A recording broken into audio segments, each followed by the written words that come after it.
This is part 60. We have started discussing chapter 18 of the Indian Penal Code dealing with offences relating to documents and to property marks. We have dealt up to section 477 in the earlier part, and now we start right from section 478 onwards dealing with property and other marks. Section 479 Property Mark. A mark used for denoting that movable property belongs to a particular person is called a property mark. Section 481. I am not referring to section 478, 480 because they have been deleted as per Act of 43 of 1958, and hence now we start discussing section 481. Using a false property mark, and it says whoever marks any movable property or goods or any case, package or other respectable containing movable property or goods, or uses any case, package or other respectable having any mark thereon in a manner reasonable calculated to cause it to be believed that the property or goods so marked or any property or goods contained in any such respectable so marked belong to a person to whom they do not belong is said to use a false property mark. Section 482 Punishment for using a false property mark. Whoever uses any false property mark shall, unless he proves that he acted without intent to defraud, be punished with imprisonment of either description for term which may extend to 1 year, or with fine, or with both. Counterfeiting a property mark used by another. Whoever counterfeits any property mark used by any other person shall be punished with imprisonment of either description for term which may extend to 2 years, or with fine, or with both. Section 484 Counterfeiting a mark used by a public servant. It says whoever counterfeits any property mark used by a public servant or any mark used by a public servant to denote that any property has been manufactured by a particular person or at a particular time or place, or that the property is of a particular quality or has passed through a particular office, or that it is entitled to any exemption, or uses as genuine any such mark, knowing the same to be counterfeit, shall be punished with imprisonment of either description for term which may extend to 3 years, and shall also be liable to fine. Section 485 Making or possession of any instrument for counterfeiting a property mark. It says whoever makes or has in possession any die, plate or other instrument for the purpose of counterfeiting a property mark, or has in his possession a property mark for that purpose of denoting that any goods belong to a person to whom they do not belong, shall be punished with imprisonment of either description for term which may extend to 3 years, or with fine, or with both. Section 486 Selling goods marked with a counterfeit property mark. It says whoever sells or exposes or has in possession for sale any goods or things with a counterfeit property mark affixed to or impressed upon the same, or to upon any case, package or other respectable in which such goods are contained, shall, unless he proves a. that having taken all reasonable precautions against committing an offence against the section, he had at the time of the commission of the alleged offence no reason to suspect the genuineness of the mark, and that sec b. that on demand made by or on behalf of the prosecutor he gave all information in his power with respect to the persons from whom he obtained such goods or things, or c. that otherwise he had acted innocently, be punished with imprisonment of either description for term which may extend to 1 year, or with fine or with both. Section 487. Making a false mark upon any respectable containing goods, and says whoever makes any false mark upon any case, package or other respectable containing goods in a manner reasonably calculated to cause any public servant or any other person to believe that such respectable contains goods which it does not contain, or that it does not contain goods which it does contain, or that the goods contained in such respectable are of a nature or quality different from the real nature or quality thereof, shall, unless he proves that he acted without intent to defraud, be punished with imprisonment of either description for term which may extend to 3 years, or with fine or with both. Section 448. Punishment for making use of any such false mark, and says whoever makes use of any such false mark in any manner prohibited by the last foregoing section shall, unless he proves that he acted without intent to defraud, be punished as if he had committed an offence against that section. 489. Tampering with property mark with intent to cause injury. It says, whoever removes, destroys, defaces, or adds to any property mark, intending or knowing it to be likely that he may thereby cause injury to any person, shall be punished with imprisonment of either description for term which may extend to 1 year, or with fine or with both. With this now, right from section 489 capital A onwards, we start discussing of currency notes and bank notes. And section 489A deals with counterfeiting currency notes or bank notes, and says whoever counterfeits or knowingly performs any part of process of counterfeiting any currency note or banknote shall be punished with imprisonment for life, or with imprisonment of either description per term which may extend to 10 years, and shall also be liable to fine. It's needless for me to tell you that in order to understand what do you mean by counterfeit, you have to go back and refer to general explanations and refer to section 28 which defines the same. Explanation to section 489 capital A says, for the purpose of this section and of section 489 capital B, 489 capital C, 489 capital D and 489 capital E, the expression banknote means a promissory note or engagement for the payment of money to a bearer on demand issued by any person carrying on the business of banking in any part of the world, or issued by or under the authority of any state or other sovereign power, and intended to be used as equivalent to or as substitute for money. Section 489 capital B, using as genuine, forged or counterfeit currency note or banknote, says whoever sells to or buys or receives from any other person or otherwise traffics in or uses as genuine any forged or counterfeit currency note or banknote, knowing or having reason to believe the same to be forged or counterfeit, shall be punished with imprisonment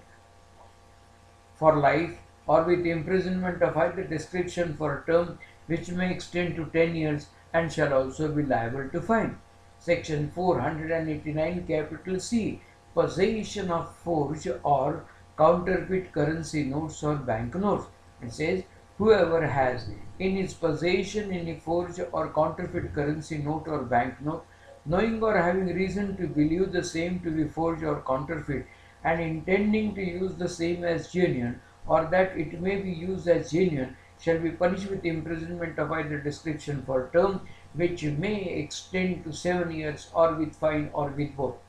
Section 489 capital D, making or possessing instrument or material for forging or counterfeiting currency notes or banknotes, says whoever makes or performs any part of the process of making, or buys or sells or disposes of, or has in his possession any machinery, instrument or material for the purpose of being used or knowing or having reason to believe that it is intended to be used for forging or counterfeiting any currency note or banknote shall be punished with imprisonment for life or with imprisonment of either description for term which may extend to 10 years and shall also be liable to fine. Section 489E, making or using documents resembling currency notes or banknotes, says subclause 1, whoever makes or causes to be made or uses for any purpose whatsoever or delivers to any person any document purporting to be or in any way resembling or so nearly resembling as to be calculated to deceive any currency note or banknote shall be punished with fine which may extend to 1000 rupees. Subclause 2. If any person whose name appears on a document, the making of which is an offence under subsection 1, refuses without lawful excuse to disclose to the police officer on being so inquired the name and address of the person by whom it was printed or otherwise made, he shall be punished with fine which may extend to 200 rupees. And subclause 3, where the name of any person appears on any document in respect of which any person is charged with an offence under subsection 1 or any other document used or distributed in connection with that document, it may, until the contrary is proved, be presumed that that person caused the document to be made. With this now, the next chapter, namely chapter 19, deals with of criminal breach of contract of services right from section 490 up to section 492. Out of which, I mean, the one section, because 490 and 492 have been repealed, and hence we have to read only we have to deal with only one section, and that is section 491, which deals with breach of contract to attain on and supply want of helpless persons. And it says, whoever being bound by a lawful contract to attain on or to supply the wants of any person who, by reason of youth or of unsoundness of mind or of disease or bodily weakness, is helpless or incapable of providing for his own safety or supplying his own wants, voluntarily omits to do so, shall be punished with imprisonment of either description for term which may extend to 3 months or with fine which may extend to 200 rupees or with both. With this now, we want to start with chapter 20. In order to understand chapter 20, we have to start right from section 493 up to section 498. This is the chapter which deals with offences relating to marriage, where we will take into consideration what do you mean by mock marriage, what do you mean by bigamy, what do you mean by adultery, and rest of the provisions as we proceed with this chapter right from section 493 up to section 498. Then the next chapter 20, capital A, deals with cruelty by husband or relatives of husband with which you are dealt at the time of discussing section 304B of the Indian Penal Code, which defines the offence of dowry death. With this, we want to start with the next chapter, namely defamation, which is defined by section 499 of the Indian Penal Code. In order to understand this, we have to deal with the definition, we have to take into consideration 4 explanations, and along with that it is also necessary for us to deal with 10 exceptions as dealt by section 499. 500, 501 and 502 are the sections which deal with punishment, with which we shall be dealing, and then the chapter 22 deals with criminal intimidation, insult and annoyance right from section 503 up to section 510. 511, the last chapter as far as Indian Penal Code is concerned, is chapter 23, where we come across one section, namely only one section, 511, that deals with or that prescribes punishment for attempt to commit an offence which is also an offence. And when we don't come across any specific section dealing with punishment for attempt to commit an offence, then in order to determine the quantum of the punishment that can be inflicted by the court of law, it's always section 511 which is required to be resorted to determine the quantum of the punishment accordingly, with which we have already dealt at the time of discussing stages regarding commission of an offence, namely intention, preparation, attempt and commission. So now today itself we shall be dealing with chapter 22 and start right from section 503 onwards of the Indian Penal Code. So it's 503 deals with criminal intimidation, which says whoever threatens another with any injury to his person, reputation or property, or to the person or reputation of anyone in whom that person is interested, with intent to cause alarm to that person or to cause that person to do any act which he is not legally bound to do, or omit to do any act which that person is legally entitled to do as the means of avoiding the execution of such threats, commits criminal intimidation. Explanation to the section says a threat to injure the reputation of any deceased person in whom that person is interested is within this section. Section 504, intentional insult with intent to provoke breach of the peace, and says whoever intentionally insults and thereby gives provocation to any person, intending or knowing it to be likely that such provocation will cause him to break the public peace or to commit any other offence, shall be punished with imprisonment of either description for term which may extend to 2 years, or with fine, or with both. Section 505, statements conducting to public mischief. Its subclause 1 says whoever makes, publishes or circulates any statement, rumor or report, small a, with intent to cause or which is likely to cause any officer, soldier, sailor or airman in the Army, Navy or Air Force of India to mutiny or otherwise disregard or fail in his duty as such, or small b, with intent to cause or which is likely to cause fear or alarm to the public or to any section of the public, whereby any person may be induced to commit an offence against the state or against the public tranquility, or small c, with intent to incite or which is likely to incite any class or community of persons to commit any offence against any other class or community, shall be punished with imprisonment which may extend to 3 years, or with fine, or with both.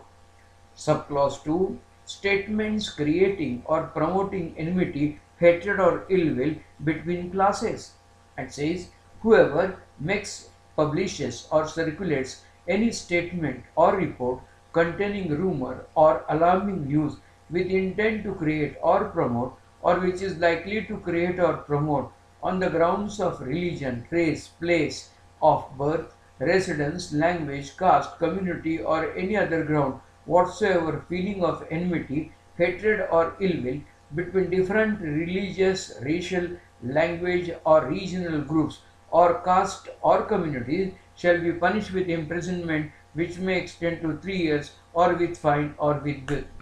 And subclause 3 says offences under subsection 2 committed in place of worship, etc.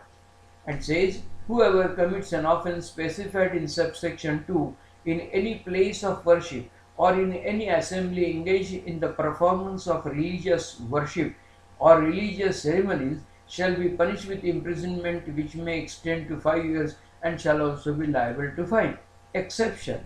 it does not amount to an offence within the meaning of this section when the person making, publishing or circulating any such statement, rumor or report has a reasonable ground for believing that such statement, rumor or report is true, and makes, publishes or circulates it in good faith and without any such intent as aforesaid. Section 506, punishment for criminal intimidation. Whoever commits the offence of criminal intimidation shall be punished with imprisonment of either description for term which may extend to 2 years, or with fine, or with both. If threats to be cause death or grievous hurt, etc., and if the threat to cause death or grievous hurt, or to cause the destruction of any property by fire, or to cause an offence punishable with death, or with imprisonment for life, or with imprisonment for a term which may extend to 7 years, or to impute unchastity to a woman, shall be punished with imprisonment of either description for term which may extend to 7 years, or with fine, or with both. Section 507, criminal intimidation by an anonymous communication, says whoever commits the offence of criminal intimidation by an anonymous communication, or having taken precautions to conceal the name or abode of a person from whom the threat comes, shall be punished with imprisonment of either description for a term which may extend to 2 years, in addition to the punishment provided for the offence by the last preceding section. Section 508, act cause by inducing person to believe that he will be rendered an object of divine displeasure. It says, whoever voluntarily causes or attempts to cause any person to do anything which that person is not legally bound to do, or to omit to do anything which is legally entitled to do, by inducing or attempting to induce that person to believe that he or any person in whom he is interested will become or will be rendered by some act of offender an object of divine displeasure, if he does not do the thing which it is the object of the offender to cause him to do, or if he does the thing which it is the object of the offender to cause him to omit, shall be punished with imprisonment of either description for a term which may extend to 1 year, or with fine, or with both. Section 509, word, gesture or act intended to insult the modesty of woman, and says, whoever intending to insult the modesty of any woman utters any word, makes any sound or gesture, or exhibits any object intending that such word or sound shall be heard, or that such gesture or object shall be seen by such woman, or intrudes upon the privacy of such woman, shall be punished with imprisonment for a term which may extend to 1 year, or with fine, or with both. And the last section, as far as this chapter is concerned, namely 510, misconduct in public place by a drunken person, defined by section 510. It says, whoever in a state of intoxication appears in any public place, or in any place which it is a trespass in him to enter, and there conducts himself in such a manner as to cause annoyance to any person, shall be punished with imprisonment for a term which may extend to 24 hours, or with fine which may extend to 10 rupees, or with both.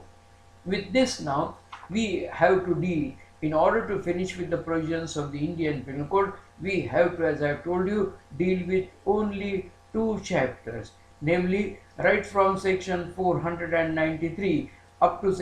section 498. This is a chapter 20 with which we shall be dealing, which deals with offences relating to marriage. And as soon as we finish with this, we will start with the next chapter, namely chapter 21, dealing with defamation, where we shall be dealing start right from section 499 up to section